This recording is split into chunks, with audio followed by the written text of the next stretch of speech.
Hi, I'm Angela Wolf, fashion designer and online instructor, and today we're sewing a chemise. Regardless if you start with a pattern, I'll give you tips for draping. This is such a simple style to make, and I'm going to show you some tips for sewing the lace and the bust area. So to get started, choosing your fabric. Satin fabric can be really slinky, but there are a lot of different kinds. This is a satin that doesn't have as much shine as the other piece. And this one is actually a sheer polyester. Both of these, all three of these fabrics would be great for this style. So they'll all sew the same too. As far as lace, you have a few different options. There's stretch lace, like you would use for lingerie. Here's another one. You just want to be careful of if you can see through it and what kind of look you want for this. Here's another stretch lace. So for the design that I'm working on here, I've chosen a lace that has just a side finish, just looks great on both sides. You can see through it. It does not stretch. And then for the hem, I chose something that's a little bit longer. Again, it doesn't stretch. Just make sure you can machine wash these, because I'm assuming you're going to throw this in the wash. So wash and dry your fabric before you get started. I altered a pattern. So for those of you that love to alter patterns, I'm going to give you a few tips on that. Otherwise, just go buy a pattern. So I started with a sheath dress here. This is the back. I made myself a seam where I wanted the back to go, and all I did was I closed this dart here. You'll see why shortly. Now, here's the trick. If you cut the fabric on the straight of grain where the fabric does not stretch at all, you skip this part. All you have to do is cut off the bottom of your dress, and you would leave that dart open, otherwise you can't get the dress, you're not gonna be able to get this on. I'll get more into that in a minute. Here's the front. So this was, you have to imagine this started as a sheath. All I did was cut off the side where the armhole is. I closed this dart. This is the bust dart, and opened it here. On the bottom, I closed the dart. Again, if you're not cutting the fabric on the bias for the skirt, skip that part.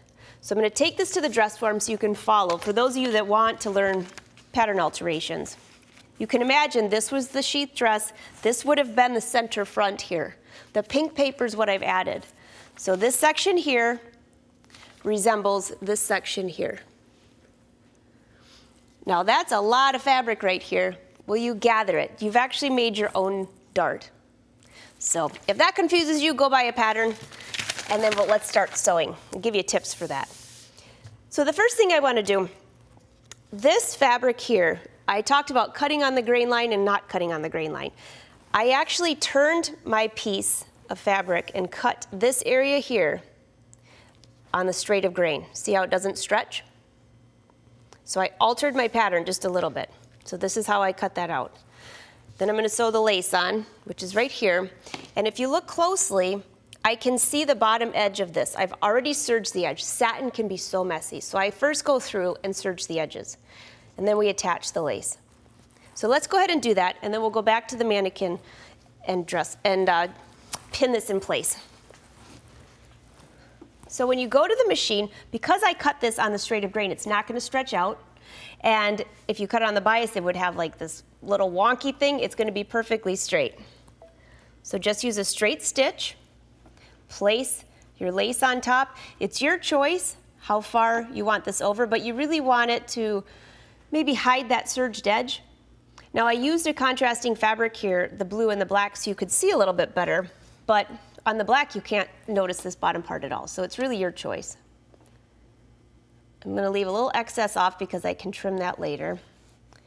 And you have a choice. You can use a zigzag stitch or a straight stitch. This edge is pretty straight, so I'm just going to use a straight stitch and set it at a stitch length of about 3.5. If you have a real delicate lace, you'll want to go to a 2.5 stitch. And I'm just going to line this up where it just covers up that serged edge. Stitch down the side. This is pretty simple. The fabric should not stretch out on you because it's cut on the straight grain.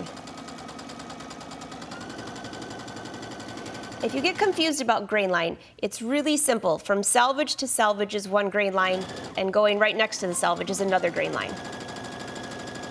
The bias is a 45-degree angle from that. Okay, so that's the first section. Looks really nice. Now it's still there's a lot of room right here, so I really like to put one more row of stitches down right next to that serged edge. If for some reason your lace has a lot of ins and outs, you just follow along and stitch. You're just trying to keep it in place so it doesn't pop out on you. And then when I'm finished with this section, while you're here, you might as well add the basting stitch. So the basting stitch, this is the bottom of the top. If you can imagine, I have a little notch here to show where the center front is going to meet. And what I'm going to do is change now. Let's see, put this down.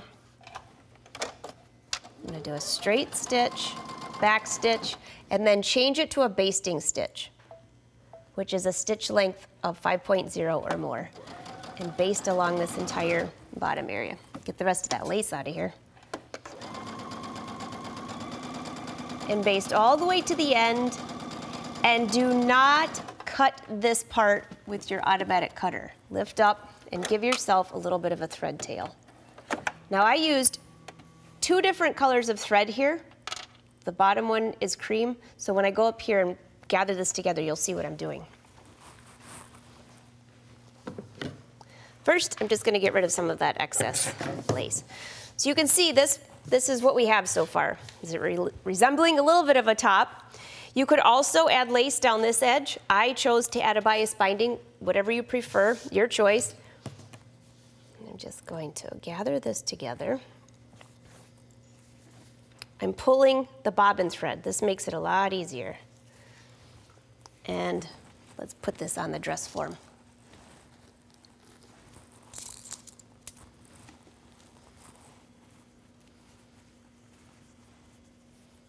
I have a notch where my center front is supposed to go, which is right here, and I want to make sure that lines up with my center front.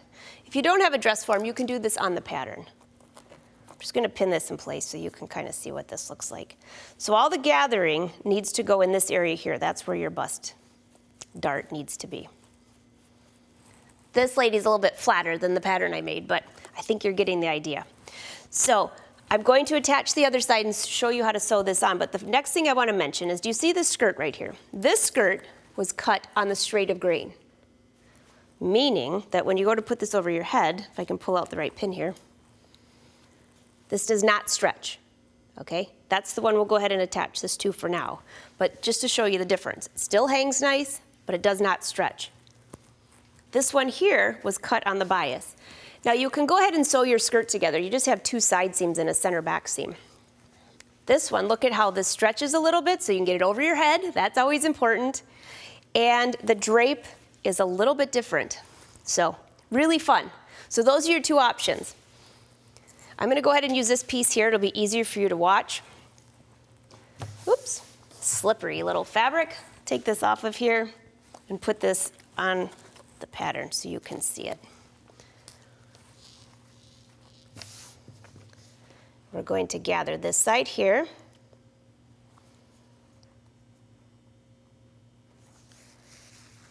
So again, that's just a basting stitch to hold that together. The next thing I'm going to do is go to the front, find my notches. There's my center notch, and there's my center notch. Those need to match up.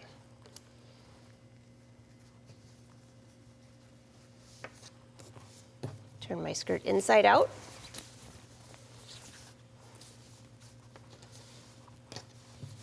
If you can see this okay, I'm trying to figure out which angle would be the best for you to watch.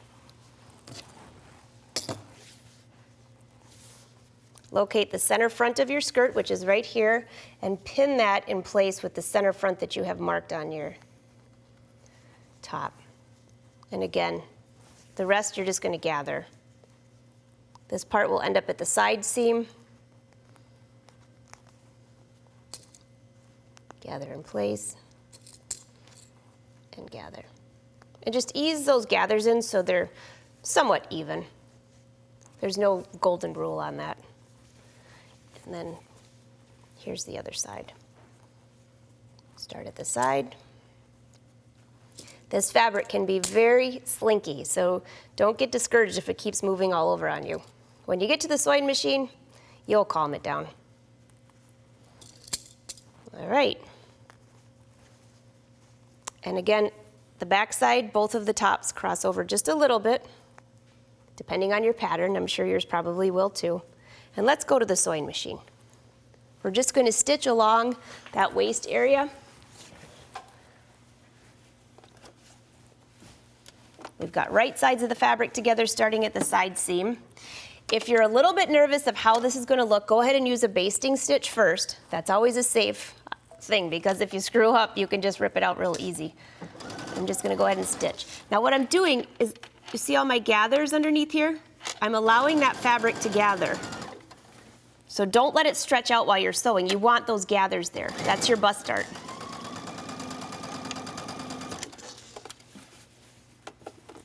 And all the way through to the other side.